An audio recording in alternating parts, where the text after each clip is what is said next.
Lecture number 8 से start करेंगे, which was basically Tuesday को लेक्चर था जो हमारा होना था, लेकिन ड्यू टू सम इश्यूज वो नहीं कंडक्ट हो पाया। तो अब हम स्टार्ट करेंगे लेक्चर नंबर 8। आई होप कि मैक्सिमम जो है वो लोग आ चुके हुए हैं। So let's start from previously हमने, अगर आपको कुछ याद हो तो, अल्टरनेटर्स के बेसिक्स, कैसे वो काम करता है, सिंपल लूप जनरेटर को, बेसिक फंडामेंटल्स को हमने डिस्कस किया था लेक्चर नंबर 7 में। तो अभी कुछ इसके पैरामीटर्स को डिस्कस करेंगे अल्टरनेटर्स को, जिसमें सबसे पहले जो चीज है वो है voltage regulation. The voltage regulation VR of A generator is defined by the following equation. ये जो इक्वेशन आपको नजर आ रही है, इससे आप रेगुलेशन के बारे में आपने हमने पहले भी काफी दफा बात की है। तो जब भी किसी चीज की वोल्टेज रेगुलेशन फाइंड आउट करनी हो तो वो क्या होगी, V no load minus full load divided by V full load multiplied by 100%। इस वोल्टेज रेगुलेशन का एक्चुअली मकसद क्या होता है? वोल्टेज रेगुलेशन जैसे आपको समझ आ रहा है बाय द वर्ड के वोल्टेज जो है वो रेगुलराइज रहने चाहिए, सेम रहने चाहिए आइडियली। कि अगर टर्मिनल पर लोड वेरी होता है तो उसका इम्पैक्ट जो है वो वोल्टेज पे नहीं आना चाहिए, टर्मिनल वोल्टेज पे नहीं आना चाहिए। तो ओवरऑल नो लोड या फुल लोड के केस पे आइडियली हम चाहते हैं कि सेम वोल्टेज रहे। लेकिन प्रैक्टिकली क्या होता है कि जब आप नो लोड पे चला रहे होते हैं अल्टरनेटर को तो तब वोल्टेज कुछ और होते हैं, और जब आप फुल लोड पे लगाते हैं तो लोड पे डिपेंड करते हुए कि वो लीडिंग है, लैगिंग है या यूनिटी पावर फैक्टर के साथ है, तो उसके हिसाब से आपके वोल्टेज वेरी करते हैं। लीडिंग, लैगिंग या यूनिटी पावर फैक्टर का जो लोड है वो क्या होता है, वो लोड्स जिनमें इंडक्टिव मटेरियल ज्यादा होगा, इंडक्टिव लोड होगा, वहां पर आपका जो करंट होता है वो लैग करता है बिहाइंड वोल्टेज। और जो आपके कैपेसिटिव लोड्स होते हैं वहां पर आपका जो करंट है वो लीड करता है वोल्टेज को। और जो रेजिस्टिव, प्योर रेजिस्टिव लोड होगा उसमें ये दोनों जो होते हैं वो इन्फ्लुएंस होते हैं, और यहाँ पर पावर फैक्टर जो है वो यूनिटी होता है। अब प्रैक्टिकली आपके पास जितने भी हमारे पास लोड्स हैं इन नेचर जो हमें रियल वर्ल्ड में नजर आते हैं, वो मोस्ट ऑफ 99.9%, आप अगर 100% भी कहें तो गलत नहीं है, वो इंडक्टिव लोड है। आपको कोई भी कैपेसिटिव लोड नहीं मिलता। इंडक्टिव जब मैं कह रहा हूँ तो डेफिनेटली रेजिस्टेंस तो होगी उसकी इंटरनल कुछ ना कुछ, लेकिन बेसिकली इंडक्टिव और कैपेसिटिव लोड में से जो मोस्टली आपके रियल टाइम में लोड्स है वो सारे इंडक्टिव नेचर है। दैट मीन्स आपका जो है वो पावर फैक्टर, उसमें करंट जो है वो लैग करेगा वोल्टेज को। तो जब आपका इंडक्टिव लोड लगाया जाता है, ये किसी ने क्वेश्चन पूछा दोबारा लोड्स के बारे में। अच्छा, मैं फिर से बता देता हूँ कि हमारे पास लोड्स बेसिकली तीन तरह के लोड्स होते हैं। एक इंडक्टिव लोड, एक कैपेसिटिव लोड और एक रेजिस्टिव लोड। जो आपका इंडक्टिव लोड होगा उसमें आपका करंट जो है वो लैग करेगा वोल्टेज को, यानी वोल्टेज और करंट के दरमियान में जो एंगल है वो करंट जो है वो पीछे होगा वोल्टेज से। जबकि जो कैपेसिटिव लोड है उसमें करंट जो है वो लीड करता है वोल्टेज को। और रेजिस्टिव वेव में दोनों का जो एंगल है वो सेम होता है, इन फेज होते हैं, यानी कि यूनिटी पावर फैक्टर होता है। तो इन नेचर जो हमारे पास प्रैक्टिकली है वो सारे लोड जो है वो इंडक्टिव है बाय नेचर, कैपेसिटिव लोड नहीं होते। तो इंडक्टिव मींस कि उसमें रेजिस्टेंस भी ऐड होगी। तो बात हम कर रहे थे वोल्टेज रेगुलेशन की। तो जैसे ही लोड आपका चेंज करता है, डिपेंडिंग अपॉन द लोड कि वो किस नेचर का लोड है, आपका जो वोल्टेज है वो वेरी करते हैं। सो नो लोड पे और फुल लोड पे आइडियली हम कह सकते हैं कि कोई वेरिएशन नहीं होनी चाहिए, लेकिन प्रैक्टिकली जब भी आपका लोड लगाएंगे तो दोनों में डिफरेंस होगा। सो अगर डिफरेंस होगा तो वोल्टेज रेगुलेशन जो है वो डिफरेंट आएगी, उसकी वैल्यू डिफरेंट आएगी। और उसको कैलकुलेट कैसे करते हैं, V no load minus V full load divided by V full load multiplied by 100%, where VNL is the no load voltage of the generator and VFL is the full load voltage of the generator। ठीक हो गया जी यहाँ तक?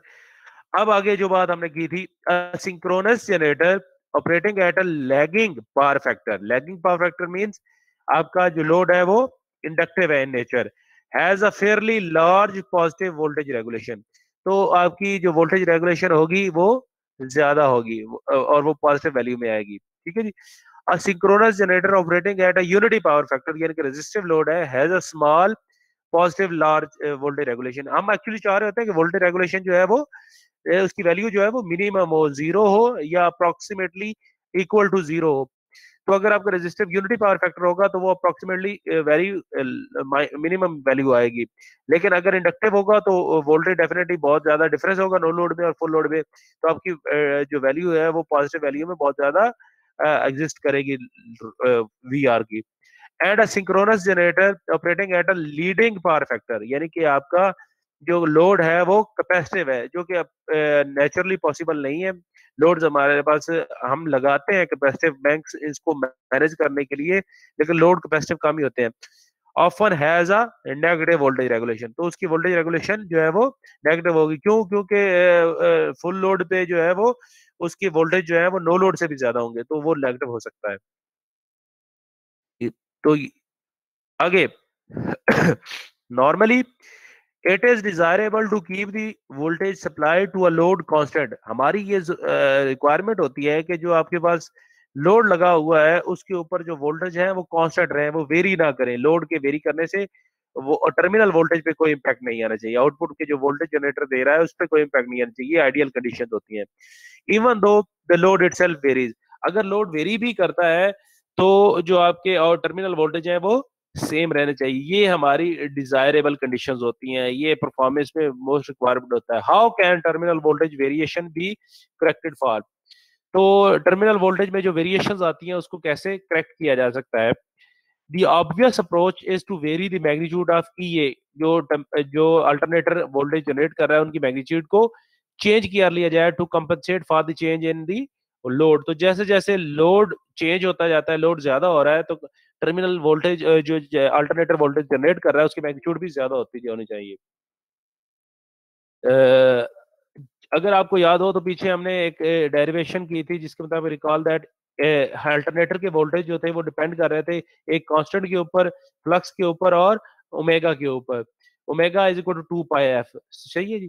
तो since the frequency should not be change in a normal system, normal system में हमारे पास frequency तो हम चेंज नहीं कर सकते, मतलब ओमेगा की वैल्यू 2 पाई एफ हम चेंज नहीं कर, एफ फ्रीक्वेंसी तो जो सिस्टम की होगी वही रहेगी। 50 हर्ट्ज है तो 50 हर्ट्ज होगा, 60 हर्ट्ज है तो 60 हर्ट्ज रहेगा। तो इसका मतलब है के पहले ही कांस्टेंट है, ओमेगा की वैल्यू जो है वो फ्रीक्वेंसी की वजह से हम चेंज नहीं कर सकते। तो क्या चीज है जो टर्मिनल वोल्टेज को या अल्टरनेटर के वोल्टेज को जो कंट्रोल कर रही होगी, वो क्या होगा? फ्लक्स है।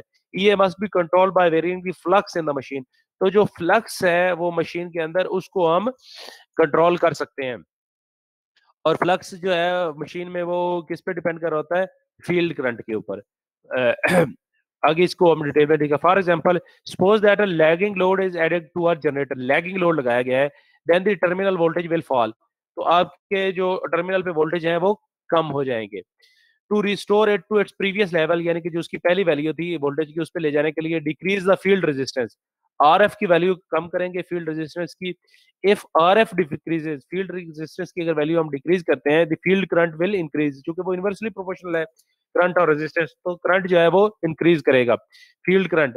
अगर फील्ड करंट इंक्रीज करेगा and increase in field RF sorry if increases the flux, तो करंट ज्यादा फील्ड में से गुजरेगा तो फ्लक्स ज्यादा इंड्यूस्ड होगा, विच इन टर्न इंक्रीजेस ईएल। तो जो कि अगर आप पिछली क्वेश्चन ये देखेंगे, अगर फ्लक्स की वैल्यू ज्यादा हो जाएगी तो आपके अल्टरनेटर के जो प्रोड्यूस वोल्टेज है उनकी मैग्नीट्यूड भी जो है वो ज्यादा हो जाएगी, इंक्रीज कर जाएगी। ठीक है जी। And an increase in E increases the phase and terminal voltage. तो अगर अल्टरनेटर की मैग्नीट्यूड ज्यादा होगी तो आपके जो फेज वोल्टेज है या टर्मिनल वोल्टेज है वो भी इंक्रीज कर जाएंगे। तो इसको दोबारा से अगर मैं समराइज करूं, the idea can be summarized as follow. सबसे पहले हमने क्या कहा कि हमने अल्टरनेटर की आउटपुट वोल्टेज पे एक लैगिंग लोड लगाया है। तो जब भी लैगिंग लोड लगाएंगे तो वोल्टेज ज्यादा ड्रॉ, यानी कि आउटपुट वोल्टेज कम हो जाएंगे, वो जो टर्मिनल वोल्टेज है वो। तो जो टर्मिनल वोल्टेज है अगर वो कम हो है और हमारी रिक्वायरमेंट है कि उन पे कोई इफेक्ट नहीं आना चाहिए, हम उसको पिछली पोजीशन पर रिस्टोर करना चाह रहे हैं, तो टर्मिनल वोल्टेज जो अल्टरनेटर की इक्वेशन है उसके मुताबिक जो अल्टरनेटर के प्रोड्यूस वोल्टेज है वो डिपेंड कर रहा था तीन फैक्टर्स पे। एक कांस्टेंट है के, एक पाई है और एक omega, omega 2 pi F. Frequency हम चेंज नहीं कर पा सकते क्योंकि सिस्टम की फ्रीक्वेंसी प्री डिफाइंड होती है। जिस सिस्टम की फ्रीक्वेंसी पे आप ऑपरेट कर रहे होंगे आप लेटर ऑन उसको चेंज नहीं कर सकते। सो अगर 50 हर्ट्ज का सिस्टम है तो 50 हर्ट्ज पे, और अगर 60 हर्ट्ज का है तो वो उसी पे ही चलेगा। तो एक चीज जो हमारे पास बचती है वो फाई है, यानी कि फ्लक्स की वैल्यू हम जो है वो चेंज कर सकते हैं। फ्लक्स की वैल्यू जो है वो किससे चेंज की जा सकती है? वो फील्ड करंट से। और फील्ड करंट डिपेंडेंट किस पे होता है? रेजिस्टेंस पे, फील्ड रेजिस्टेंस पे, जो कि आपस में इनवर्सली प्रोपोर्शनल है। सो अगर आप जो है वो फ्लक्स की वैल्यू इंक्रीज करना चाहते हैं तो आप फील्ड करंट को इंक्रीज करेंगे और फील्ड रेजिस्टेंस को कम करेंगे। इस आइडिया को दोबारा से समराइज करें। Decreasing, number one, decreasing the field resistance in the generator increases it's field current. अगर आप फील्ड रेजिस्टेंस को कम करेंगे तो डेफिनेटली फील्ड करंट जो है वो, जो कि ओम्स लॉ के मुताबिक यूनिवर्सल प्रोपोर्शनल है, वो इंक्रीज करेगा। N increase in the field current increases the flux in the machine.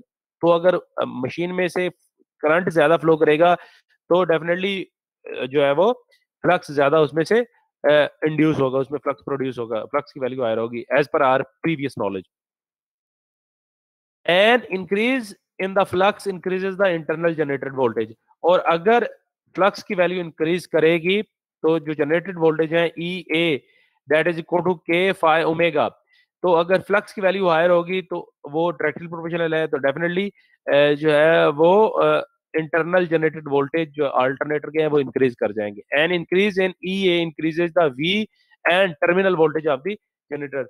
तो अगर इंटरनल वोल्टेज अल्टरनेटिव इंक्रीज करेंगे तो डेफिनेटली उसके टर्मिनल वोल्टेज भी इंक्रीज कर जाएंगे। सो जो लैगिंग की वजह से वोल्टेज कम हुए थे वो इस तरह से उनको मैनेज किया जा सकता है। The process can be reversed to decrease the terminal voltage. So for example अगर हमारा आउटपुट पे जो है वो जो कि पॉसिबल नहीं है प्रैक्टिकल लाइफ में, रियल वर्ल्ड में, आपका अगर लोड जो है वो फॉर एग्जांपल वो कैपेसिटिव हो जाता है। अगर आप कैपेसिटिव लोड लगा देते हैं तो कैपेसिटिव लोड लगाने से क्या होगा? आप कैपेसिटिव लोड लगाएंगे तो जो है आपके क्या कहते हैं उसको, कैपेसिटिव लोड लगाने से आपके टर्मिनल वोल्टेज इंक्रीज कर जाएंगे। लेकिन अगर हम उसको प्रीवियस लेवल पे रखना चाहते हैं जो पहले है, तो हमें क्या करेंगे? हम टर्मिनल वोल्टेज को कम करेंगे। टर्मिनल वोल्टेज को कम करने के लिए हम क्या करेंगे?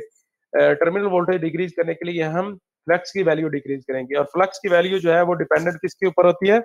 वो फील्ड करंट के ऊपर है। तो अगर हमने फील्ड करंट को डिक्रीज करना है तो हमने क्या करना है? फील्ड रेजिस्टेंस को इंक्रीज कर देना है। तो इस तरह से आप टर्मिनल के जो वोल्टेज हैं उनको कंट्रोल कर सकते हैं। यहाँ तक अगर किसी बच्चे का कोई क्वेश्चन है तो प्लीज वन बाय वन।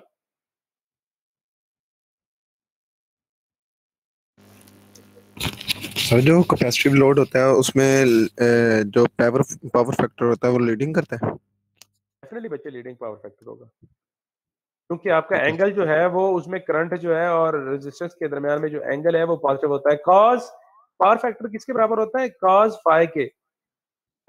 अब फाई की वैल्यू जो है ना या कॉस थीटा के, तो वो जो कॉस थीटा की वैल्यू है वो डिफाइन करेगी कि पावर फैक्टर अगर जो है वो यूनिटी होगा, कॉस जीरो होगा तो वो वन हो जाएगा, उसके अलावा नेगेटिव या पॉजिटिव में लीड करेगा या लैग करेगा।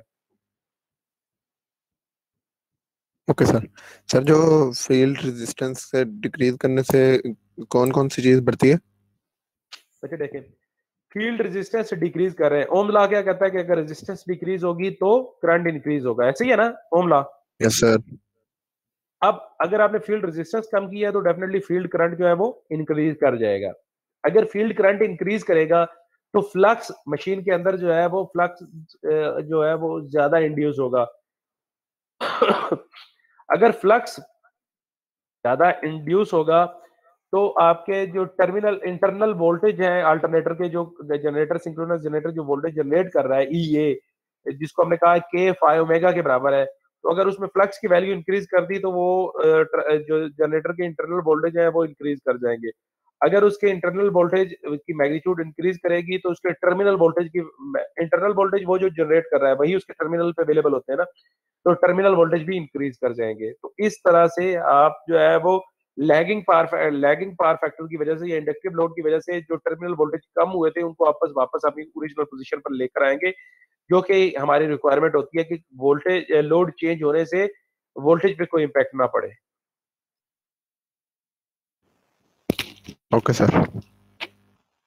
यहाँ तक किसी और का कोई क्वेश्चन? सर जो घरों के अंदर वोल्टेज इंक्रीज डिक्रीज होते रहते हैं उनका इफेक्ट इतना नहीं होता, जिनके थोड़ा सा इंक्रीज हो या डिक्रीज हो, वो काइंडली बता रहे हैं। क्या बता दूं उनका? उनका इफेक्ट इतना नहीं होता। फॉर एग्जांपल 220 वोल्टेज आ रहे हैं तो वो कभी 240 भी हो जाता है, तो उसका इन्हें घरों के तो इतना इफेक्ट नहीं होता। बच्चे, जो यूटिलिटी होती है ना, ये जो चीजें यूटिलिटी मतलब वो कंपनीज जो आपको सप्लाई कर रही होती हैं, पावर दे रही होती है, तो एक इंटरनेशनल स्टैंडर्ड है, उसमें यह है कि जिस सिस्टम वोल्टेज पे आप ऑपरेट कर रहे हैं ना, उसका प्लस माइनस 10% है। मतलब अगर 220 पर आप ऑपरेट कर रहे हैं तो 20 ऊपर और 20 नीचे, यानी कि 100 से लेकर 200 से लेकर आपका 240 तक के दरमियान में जो आपकी डिवाइसेस है ना, वो उस हिसाब से डिजाइन की जाती हैं।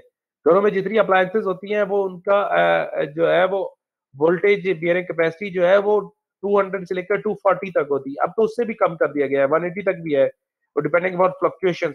तो इस वजह से अगर वो वोल्टेज कम या ज्यादा होते हैं घरों में, तो आपकी डिवाइसेस को कोई इम्पैक्ट नहीं होता।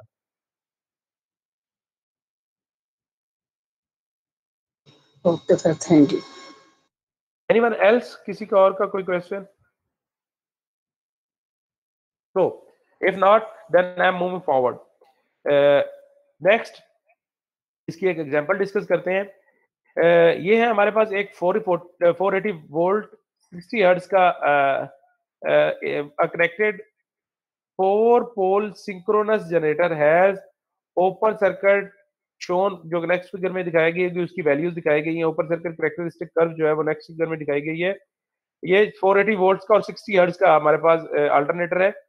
This generator has a synchronous reactance of 0.1 ohm. Reactance उसकी कितनी है? 0.1 ohm and an armature resistance of 0.015 ohm.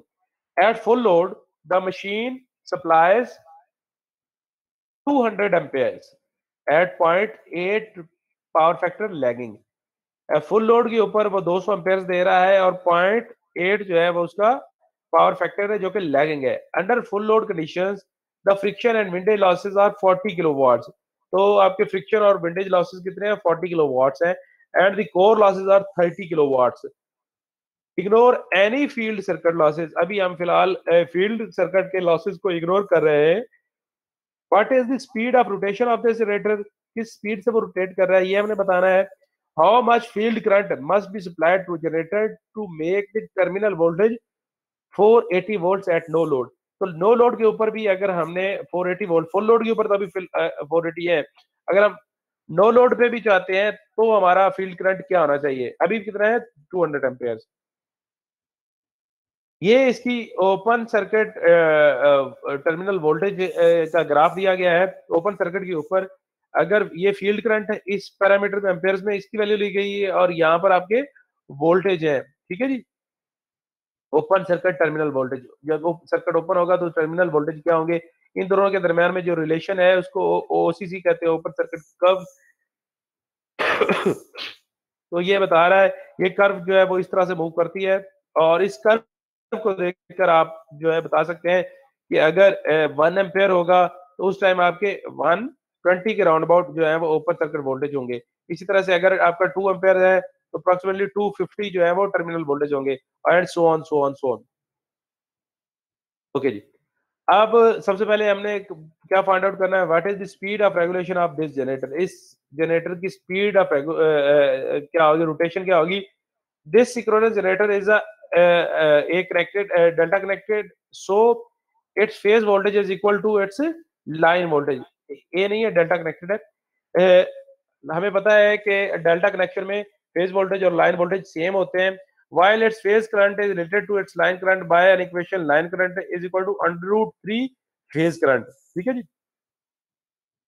The relationship between the electrical frequency produced by synchronous generator and the mechanical rate of shaft of rotation is जो synchronous frequency और उसकी rotation के दरमियान में जो हमने पढ़ा था वो किसके बराबर होता है?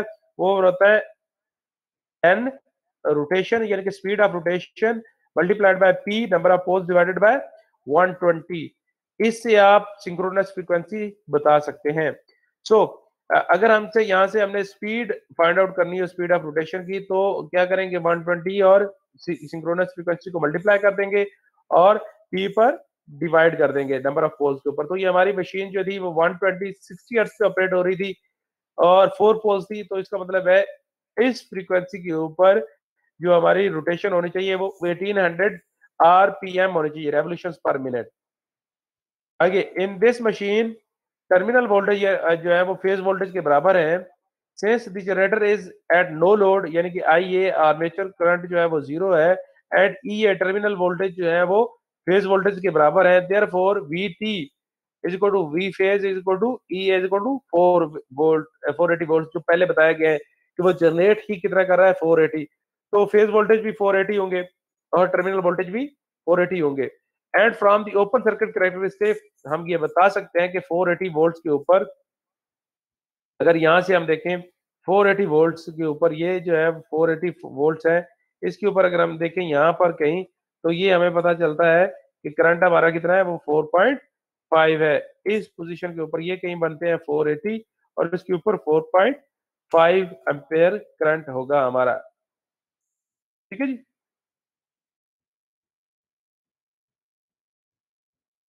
ये यहां तक तो हमने बात की थी वोल्टेज रेगुलेशन की अल्टरनेटर की। अब हम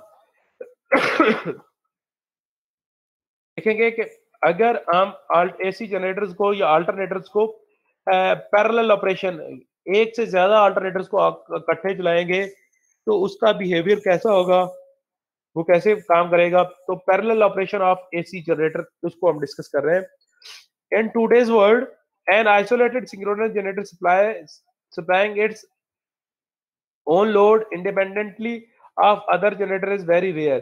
तो ऐसा नहीं है कि हमारे पास ये बहुत कम है कि एक ही जनरेटर लोड को मैनेज कर रहा हो। Such a situation is found in only few out of the way applications such as emergency generators। जो बैकअप के तौर पे जनरेटर्स होते हैं वहां पर हो सकता है कि सिंगल जनरेटर एक लोड को मैनेज कर रहा हो, लेकिन practically for all usual generator applications जितनी भी जनरेटर की एप्लीकेशंस हैं there is a more than one generator operating in parallel to supply the power demanded by the load. तो लोड को पैरेलल में यूज किया जाता है। Why are synchronous generator operated in parallel? There are several main इनको parallel में use करने के एडवांटेजेस क्या है वो हम पहले देख सकते हैं। सबसे पहले several generators can supply a bigger load than one machine by itself। अगर हमने हायर वोल्टेजेस को टैकल करना हो, सप्लाई करनी हो या लोड अप्लाई करना हो, तो या तो हमें क्या करना होगा हायर टर्मिनल वोल्टेज का अल्टरनेटर बनाना होगा। दैट मींस इसकी ह्यूज वाइंडिंग्स होंगी, उसके अलावा उसको मैनेज करने में इश्यूज आएंगे। तो क्या किया जाता है एक से ज्यादा अल्टरनेटर यूज किए जाते हैं जब आपने हायर लोड्स को या बिगर लोड्स को मीट करना हो। तो several generators can supply a bigger load than one machine by itself। Number two, having many generators increasing the reliability of the system operation। एक की बजाय अगर एक से ज्यादा आप अल्टरनेटर यूज या जनरेटर यूज करेंगे तो उससे सिस्टम की रिलायबिलिटी जो है वो बेहतर होती है। कैसे? फॉर एग्जांपल अगर उनमें से किसी एक में कोई प्रॉब्लम आ जाता है तो जो वो दूसरा है वो उसको बैकअप कर रहा होगा, वो एक्चुअली इफेक्ट नहीं होगा। ओवरऑल जो यूटिलिटी है जो पावर का है वो कट नहीं हो जाएगी, पावर जनरेशन जो है वो रुक नहीं जाएगी। Since the failure of any of them does not causes a total power loss to the load। तो लोड को टोटल पावर लॉस नहीं होगा अगर किसी एक में प्रॉब्लम हो भी जाता है तो।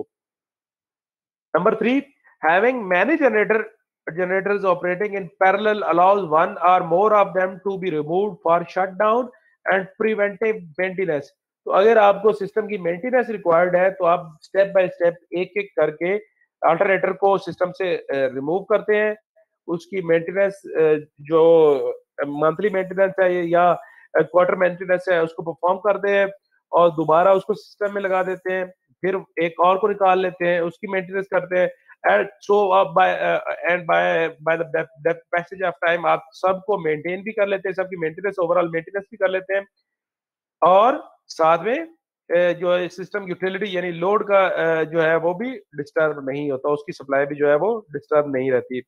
Number 3, if only one generator is used and it is not operating at near full load and we will be relatively inefficient with several smaller machines in the parallel, it is possible to operate only a fraction of them. The one that do not operate are operating near full load and thus more efficiently.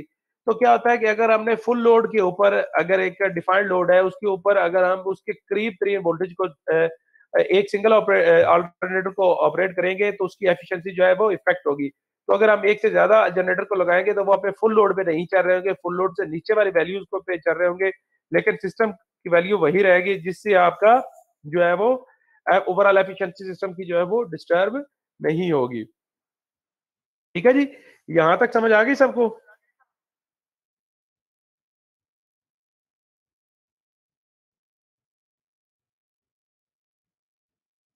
Anyone जिसका कोई question हो?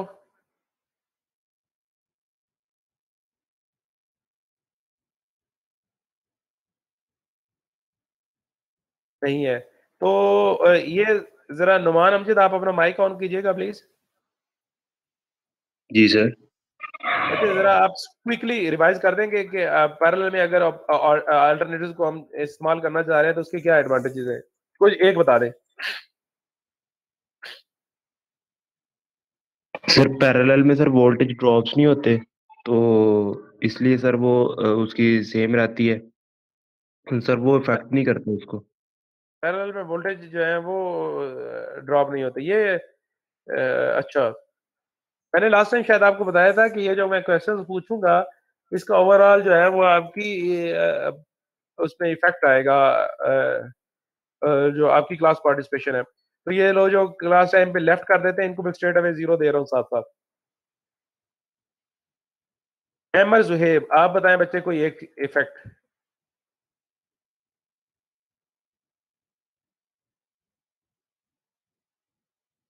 अहमद जुहेब 5670। जी sir.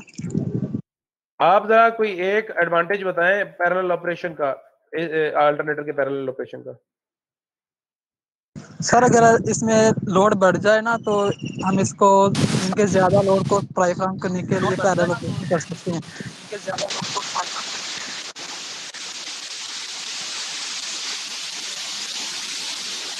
Mic off कर दें आप अपना, आपका noise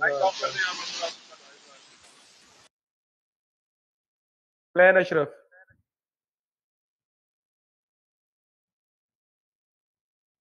five 647।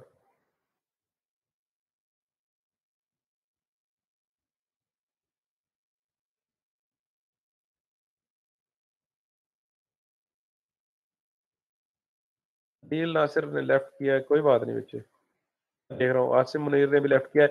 ये straight away इनके मैं 0 लगा रहा हूँ। ये जो लोग क्लास पार्टिसिपेशन क्वेश्चन के टाइम पे चले जाते हैं ना, इनको जरा बता दीजिएगा। उकाशा बताएगा।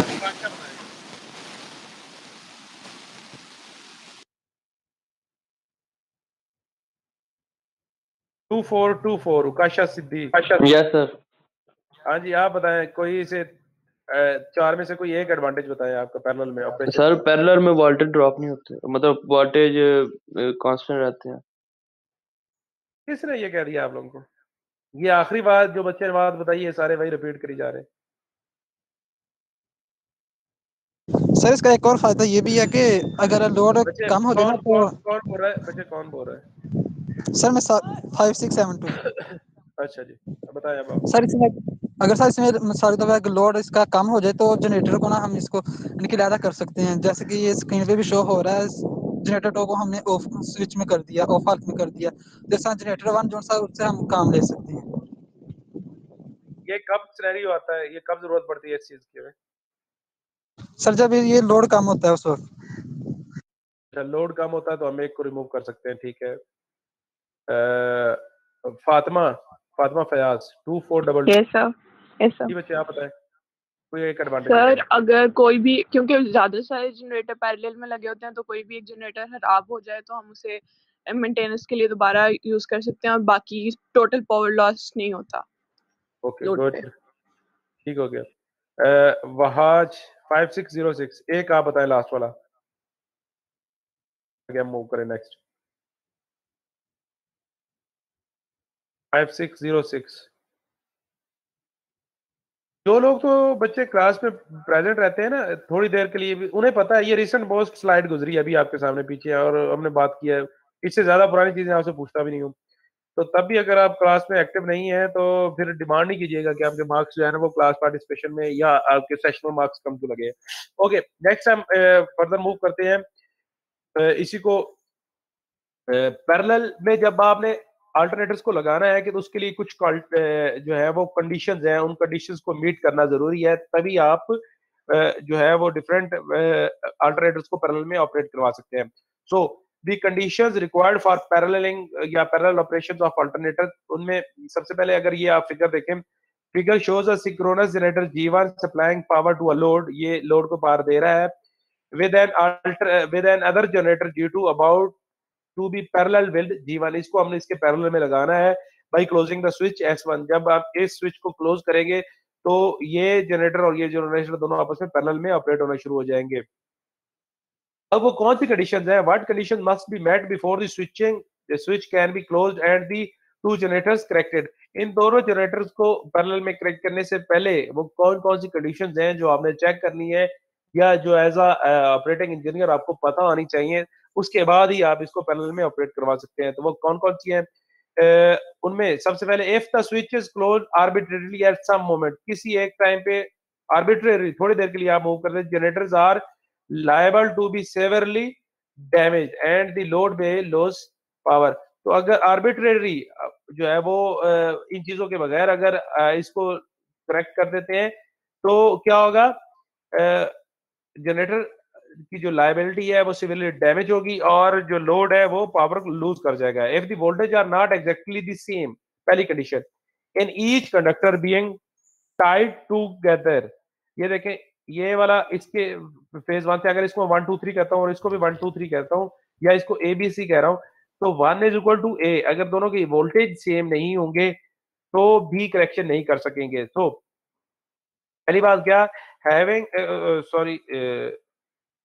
पहली बात क्या, if the voltage are not exactly the same in each conductor being tied together, there will be very large current flow when the switch is closed। तो जब आप स्विच क्लोज करेंगे तो वोल्टेज डिफरेंस की वजह से, आपको पता है वोल्टेज डिफरेंस की वजह से जो है वो करंट फ्लो करता है, तो हायर करंट फ्लो करेगा जब आप क्या करेंगे, जब दोनों लाइन के दरमियान में या दोनों फेजेस के दरमियान में वोल्टेज डिफरेंस होगा। Number 2, to avoid this problem, each of three phases must have exactly the same voltage magnitude and phase angle as the conductor to which it is connected।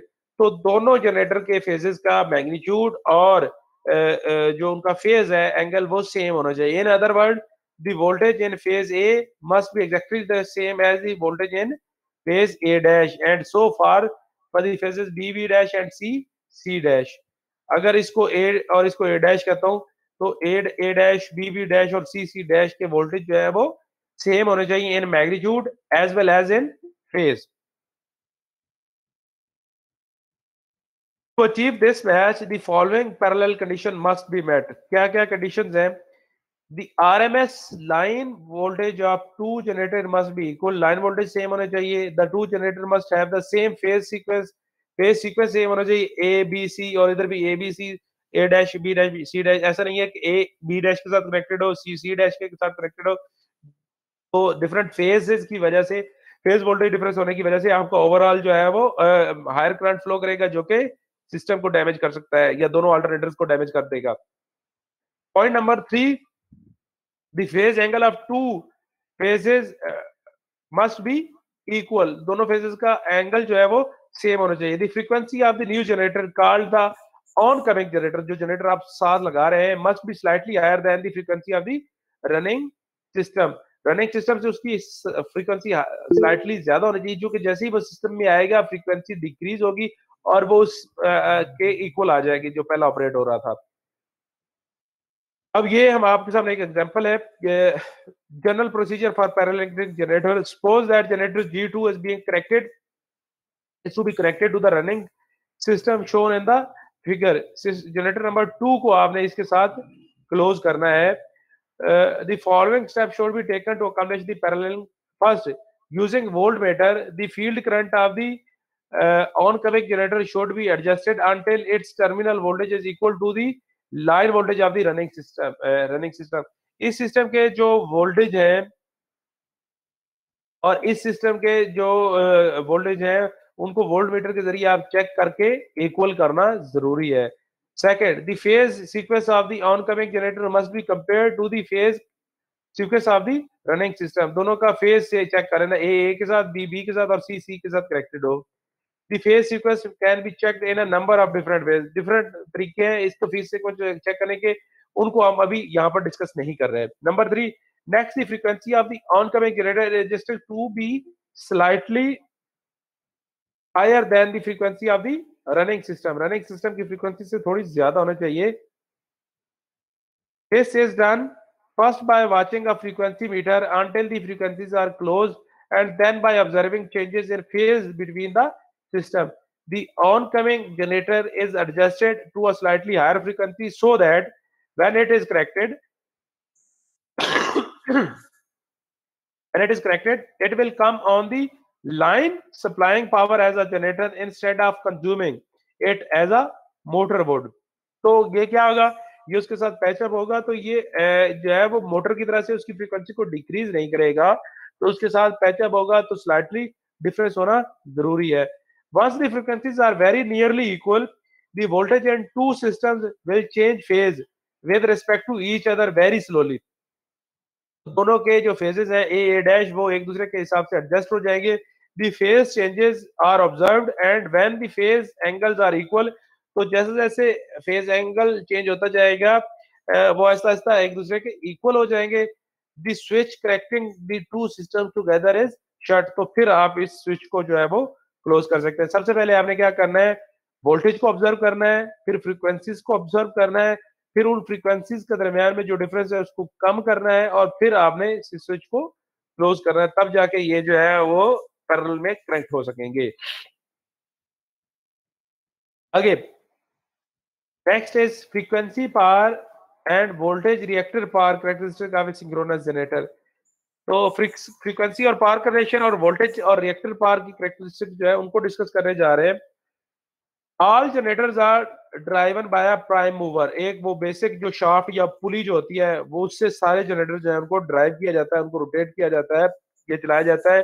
Which is the generator source of mechanical power, जिससे actually वो जो shaft है, वो जो prime mover है, वो actual mechanical source of power है। The most common type of prime mover is a steam turbine. वो जो स्टीम की टरबाइन है वो मोस्ट कॉमन यूज है, but other types include diesel engine, gas turbines, water turbines and even wind turbines. और जो different turbines हैं वो जो रोटेटिंग पोर्शन होता है उसके लिए जो सोर्स लिया जाता है वो डिफरेंट होते हैं, लेकिन जनरली जो मोस्ट प्रोबेबली वो जो है वो यूज की जाती है steam turbine. Regardless of the original power source के किस तरह से आप ले रहे हैं, स्टीम से ले रहे हैं, डीजल से ले रहे हैं, गैस से ले रहे हैं, या वाटर से है या विंड से है, all prime movers tend to behave in a similar fashion as the power drawn from them increases, the speed at which they turn decreases। तो जिस जिस तरह से उनकी पावर जो है वो उनसे विड्रॉ जो की जा रही है, उनसे जो पावर ली जा रही है, यानी उसके साथ जो पुली लगाई जा रही है, जो शाफ्ट, उसका लोड बढ़ाया जाता है तो उसकी स्पीड जो है वो कम होती जाती है। एक्चुअली अगर आप विंड टरबाइन को या किसी टरबाइन को भी देखें तो जैसे जैसे वो पंखा घूम रहा है उसके पीछे एक रोटेटिंग पोर्शन है, वो जो उसकी प्राइम मूवर शाफ्ट है। अब उस शाफ्ट के साथ एक पुली लगा के आप जनरेटर के साथ कनेक्टेड होता है, वो जो शाफ्ट आपने उसके साथ लगाई है उसका लोड जैसे जैसे आप बढ़ाएंगे तो उसकी स्पीड जो है वो ऑटोमेटिकली कम होना शुरू हो जाएगी। The decrease in speed is a general non linear behaviour में स्पीड कम होती है, but some form of governor mechanism is usually included to make the decrease in speed linear. तो कुछ वो नॉन लीनियर होती है, जैसे लोड बढ़ता है वो स्पीड अचानक से कम होती है। हम चाह रहे हैं कि जैसे जैसे लोड बढ़ता जाए वो ग्रेजुअली कम हो, लीनियर बिहेवियर। तो उसके लिए एक गवर्नर मैकेनिज्म इंस्टॉल किया जाता है जिसको हम लेटर ऑन डिस्कस करेंगे. So usually included to make the decrease in speed linear with an increase in the power demand. तो power demand के साथ speed जो है वो slowly कम होनी चाहिए.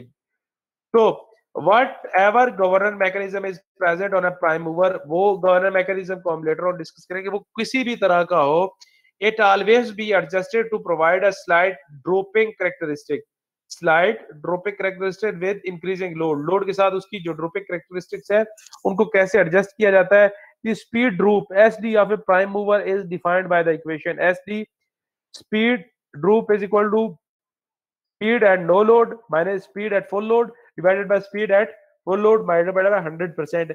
तो ये क्या चीज है, ये ऐसे ही है जैसे वोल्टेज रेगुलेशन है. इसको आप स्पीड रेगुलेशन भी कह सकते हैं.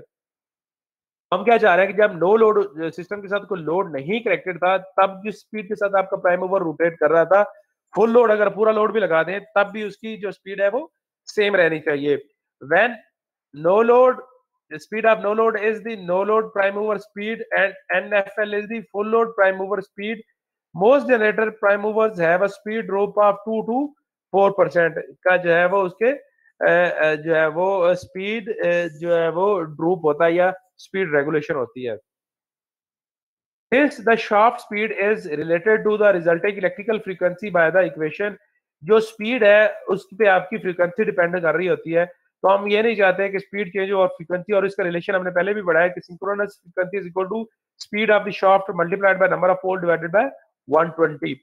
दी पोल, ये 120 वो है जो एंगल के दरमियान में हमने फेज रखा था. शायद आपको 3 पोल्स का जब हमने यूज किया 3 फेजेस के दरमियान जो डिफरेंस है वो 120 था. ये वो वाली चीज है. The power output of a synchronous generator is related to its frequency. The relationship between the frequency and power can be described quantitatively by the equation. Power जो है वो speed SP frequency and no load minus system की frequency. जहाँ पर P क्या है, power output of a generator जो उसकी actual output power होगी. FNL is equal to no load frequency of the generator. FSS operating frequency of the system, जिस system पे वो operate हो रहा है. और SP slope of curve in kilowatt hour megawatt, जो कि slope of curve later on हम देखेंगे. ये स्लोप ऑफ कर्व क्या चीज बताती है कि जैसे जैसे आपकी जो है वो आपका लोड बढ़ता है तो स्पीड पे क्या इफेक्ट आता है. यहाँ तक क्लियर है बच्चे? कोई क्वेश्चन है किसी का? जी सर, वो आपने जो फ्रीक्वेंसी बताई थी स्लाइडर होनी चाहिए जो ऑनकमिंग जनरेटर लगाते हैं, वो ज्यादा क्यों रखी जाती है? फॉर एग्जांपल 50 है तो ऑनकमिंग की 60 रखनी चाहिए. हाँ, ये स्लाइटली जनरेटर ज्यादा रखी जाती है. ये अगर आप ये देखें, ये पीछे फ्रीक्वेंसी का आपको फार्मूला नजर आ रहा है. Frequency NP pole divided by 120. Frequency जो है वो स्पीड के साथ डिपेंडेंट है. तो जैसे आप सिस्टम को उसके साथ अटैच रखते हैं तो स्लोली हायर स्पीड के साथ उसके साथ अटैच किया जाता है. फिर जब उसके साथ वो सिंक्रोनाइज कर लेगा तो वो अपनी स्पीड सिस्टम की स्पीड के साथ या पहले जनरेटर की स्पीड के साथ कम कर लेगा.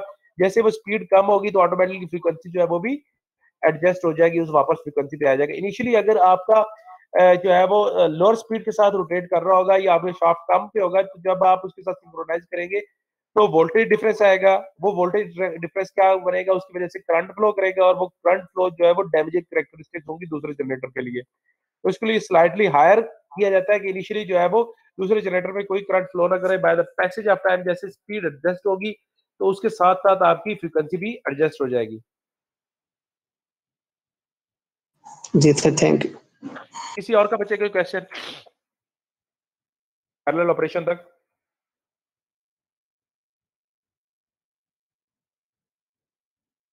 चलिए, अगर नहीं है तो ये एग्जांपल जैसे करेंगे तो आपको काफी सारी चीजें समझ आ जाएंगी. सर एसपी का कम अच्छे दोबारा पूछेगा. एसपी क्या चीज है? स्लोप ऑफ कर्व है. ये क्या चीज है? किलोवाट्स पर हर्ट्ज या मेगावाट. एक्चुअली ये क्या है कि आपकी एक हर्ट्ज में कितने मेगावाट्स आते हैं, ये स्लोप एक ड्रा की जाती है कि by the changing the power या जनरेटेड पावर ऑफ अल्टरनेटर उसकी फ्रीक्वेंसी क्या होगी कि 1 मेगावाट चेंज करने से फ्रीक्वेंसी के ऊपर कितना इम्पैक्ट आएगा. तो उसको बोलते हैं, इसकी एक कर्व इनिशियली गिवन होती है उस कर्व को आगे देखें एग्जांपल में, तो उस कर्व के हिसाब से आप बता सकते हैं कि पावर चेंज करने से फ्रीक्वेंसी पे क्या इम्पैक्ट आएगा, उसको स्लोप ऑफ कर्व बोलते हैं, SP.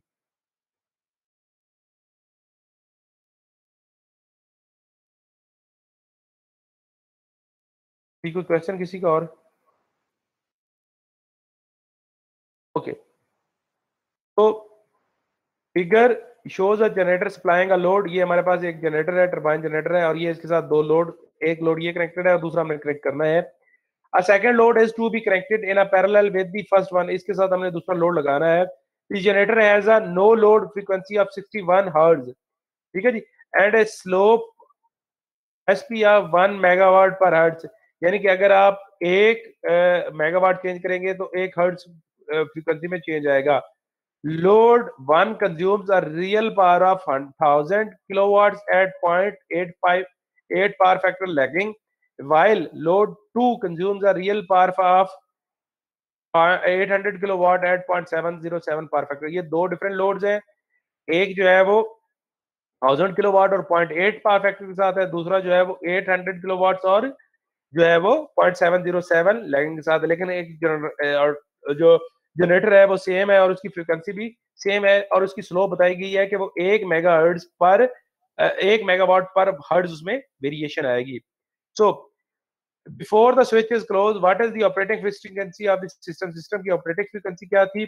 After load 2 is corrected, what is the operating frequency of the system?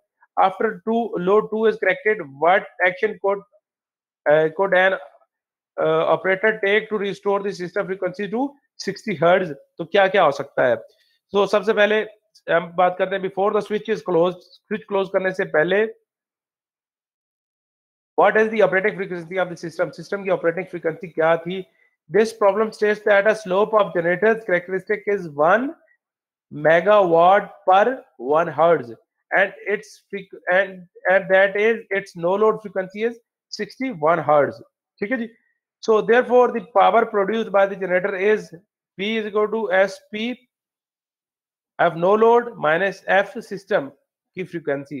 So system की फ्रीक्वेंसी अगर हमने फाइंड आउट करनी हो तो no load frequency minus P divided by power divided by S P. तो the initial system frequency is given by F no load, हमें पता था 61 हर्ट्ज है, जो पावर है वो सिस्टम लोड 1 जब यूज हो रहा था 1000 किलोवाट है, और जो स्लोप में चेंज आता है वो 1 मेगावाट पर हर्ट्ज आ रहा है। तो ये हम कर लेंगे, इसको डिवाइड कर देंगे। जब इसको डिवाइड करेंगे तो 1 मेगा को किलो में कन्वर्ट कर ले, 1 इंटू 10⁻³ हो जाएगा, या 1000 से 1000 कैंसिल हो जाएगा, तो 61 minus 1 hertz that is 60 hertz. तो सिस्टम की इनिशियल फ्रीक्वेंसी कितनी होगी? 60 हर्ट्ज होगी। जैसे ही आप लोड लगाते हैं ना बच्चे, तो सिस्टम की फ्रीक्वेंसी चेंज होती है, और सिस्टम की फ्रीक्वेंसी किस रेशियो से चेंज होती है वो बताती है आपकी स्लोप ऑफ द कर्व, जो कि ये बता रही है कि सिस्टम में 1 मेगावाट के अगेंस्ट 1 हर्ट्ज का वेरिएशन आएगी, 1 मेगावाट की अगेंस्ट 1 हर्ट्ज की वेरिएशन आएगी। After load 2 is connected, system की फ्रीक्वेंसी क्या होगी? एफ नो लोड जो कि पहले 60 आनी है, पावर अब सिस्टम की लगाई है पहले थी 1000, अब 800 और लगाया तो 1000 प्लस 800 18 किलोवाट आएगी, और स्लोप वही सेम रहेगी 1 मेगावाट पर हर्ट्ज। तो ये इस पे डिवाइड कर लेंगे तो 1.8। अब सिस्टम की फ्रीक्वेंसी 59 सिस्टम की फ्रीक्वेंसी 59.2 हर्ट्ज हो जाएगी। यहां तक चीज समझ में आई बच्चे? और आपको साथ में वो समझ में आया कि स्लोप का क्या इम्पैक्ट होता है सिस्टम की फ्रीक्वेंसी के ऊपर? यस सर, आगे। जी sir. Okay, after the load is corrected the system frequency falls to 59.2। जब हमने सिस्टम करेक्ट किया दूसरा लोड, तो सिस्टम की फ्रीक्वेंसी 59.2 होगी। To restore the system to its operating frequency जो कि 60 हर्ट्ज थी, the operator should increase the governor no load set point by point hertz to 61.8 hertz. This action will restore the system frequency to 60 hertz. तो क्या होगा कि आप no load की जो वैल्यू है वो इंक्रीज करके 61.8 पे लगा देंगे, जो कि पहले 61 पे थी, अब उसमें 0.8 का इंक्रीज कर देंगे, तो ये आपके हमारे पास कितनी हो जाएगी? 61.8। अब नो लोड पे हमारी जो सिस्टम की फ्रीक्वेंसी वो कितनी होनी चाहिए जब आपने लगाना है? तो 61.8 होनी चाहिए। तब जाके आप जब लोड लगाएंगे तो ये वापस 60 पर रहेगी। बात समझ में आएगी? Slope of frequency, slope of curve का क्या इम्पैक्ट होता है?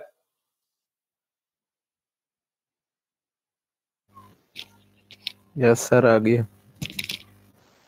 Okay.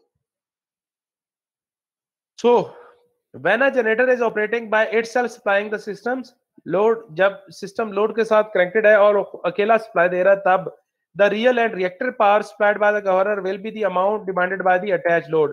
तो रियल और रिएक्टिव पावर जो जनरेटर की वही होंगी जो लोड डिमांड कर रहा होगा. Number 2, the governor set points of the generator will control the operating frequency of the power system. चूंकि एक ही लोड को अटैच कर रहा है, तो गवर्नर का जो सेट पॉइंट है वही फ्रीक्वेंसी को कंट्रोल कर रहा होगा सिस्टम की. The field current or the field regulating set point controls the terminal voltage of the power system. तो जो टर्मिनल वोल्टेज है वो टोटली डिपेंडेंट किस पे होंगे? Field current. This is the situation found in isolated generator in remote field environment. जब आपका एक ही जनरेटर जो है वो सिस्टम को सप्लाई अप कर रहा होगा, ये सिचुएशन तब हो सकती है. तो जब एक अकेला सिस्टम एक अकेला जनरेटर एक अकेले लोड को सप्लाई दे रहा होगा, तो उसमें क्या होगा कि रियल और रिएक्टिव पावर जो है वो लोड की डिमांड के बराबर होंगी. दूसरा, जो गवर्नर का सेट पॉइंट है वो फ्रीक्वेंसी को डिफाइन करेगा, और जो फील्ड करंट है वो टर्मिनल वोल्टेज को कंट्रोल कर रहा होगा.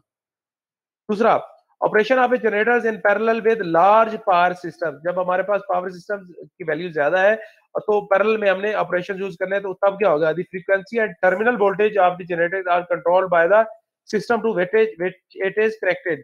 तो वो जो सिस्टम जो आप जिसके साथ आपने इसको अटैच लगाया है या जिसके साथ इसको अटैच किया, ये जो लोड्स है वो इसकी टर्मिनल फ्रीक्वेंसी और वोल्टेज को डिफाइन करेंगे.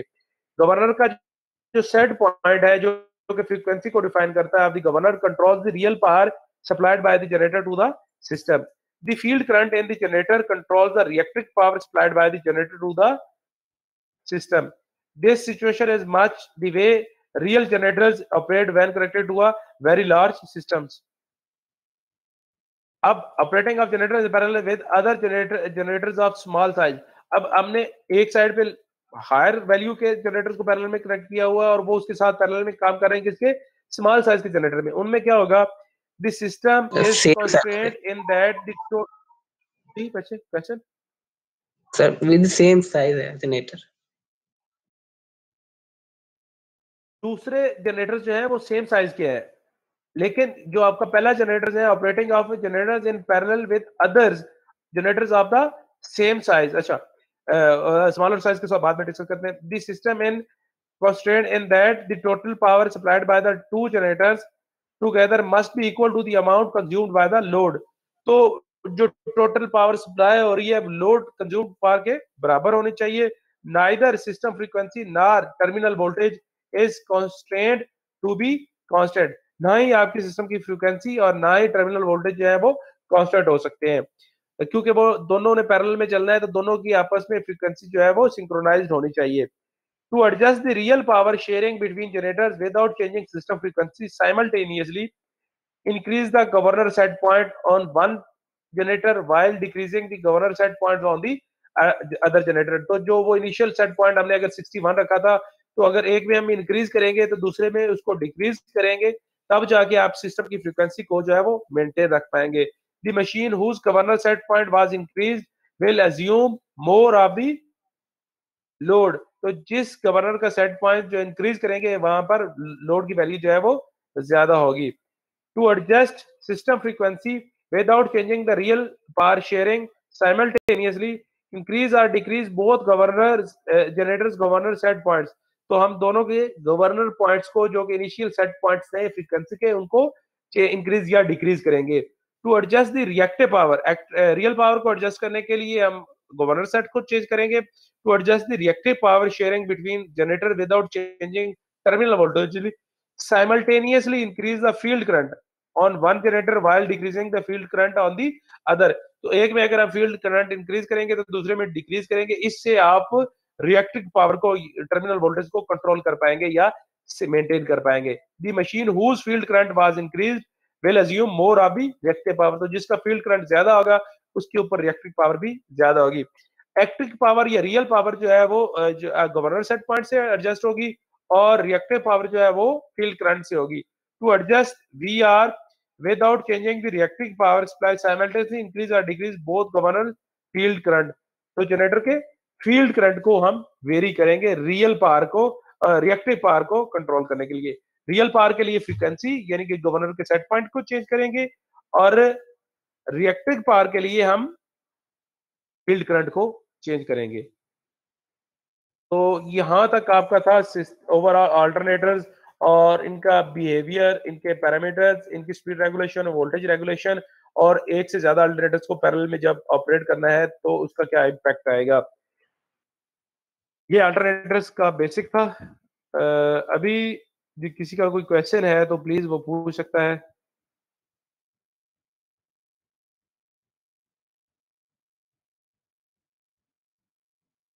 गवर्नर्स का सेट पॉइंट्स बच्चे, गवर्नर का इससे पहले एक्चुअली हमने डिटेल में गवर्नर को भी डिस्कस नहीं किया।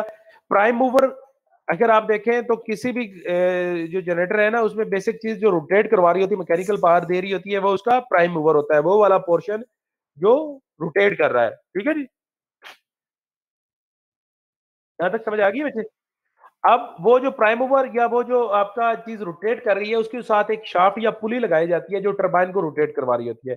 वो जो पुली है, वो जब आप उसके ऊपर लोड बढ़ाते हैं तो उसकी स्पीड कम होती है, जो आपकी शाफ्ट होगी उसकी स्पीड कम होगी।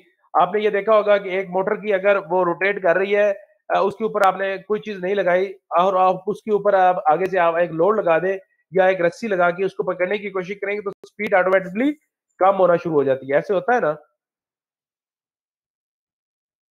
तो जैसे ही आप लोड बढ़ाते हैं तो उसकी स्पीड कम होती है। तो जब आप लेकिन आइडियली हम ये नहीं चाह रहे थे, हम क्या चाह रहे थे कि स्पीड इंक्रीज करने से जो उसकी लोड है, जो उसकी फ्रीक्वेंसी है, उस पर कोई इम्पैक्ट ना आए।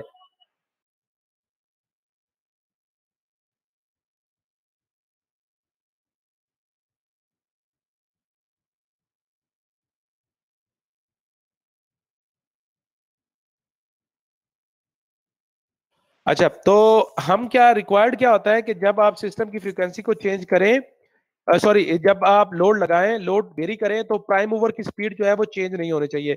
इन दोनों चीजों को एडजस्ट करने के लिए एक थर्ड पार्टी होती है जो इस चीज को सिंक्रोनाइज कर रही होती है, that is known as governor. ठीक है जी। जी, किसी और का कोई क्वेश्चन? सी नो पूछना सर। चाह रहा था शायद। जी बच्चे, आप रिकॉर्डिंग बंद कर सकते हैं, अब क्वेश्चन आंसर सेशन ही होगा।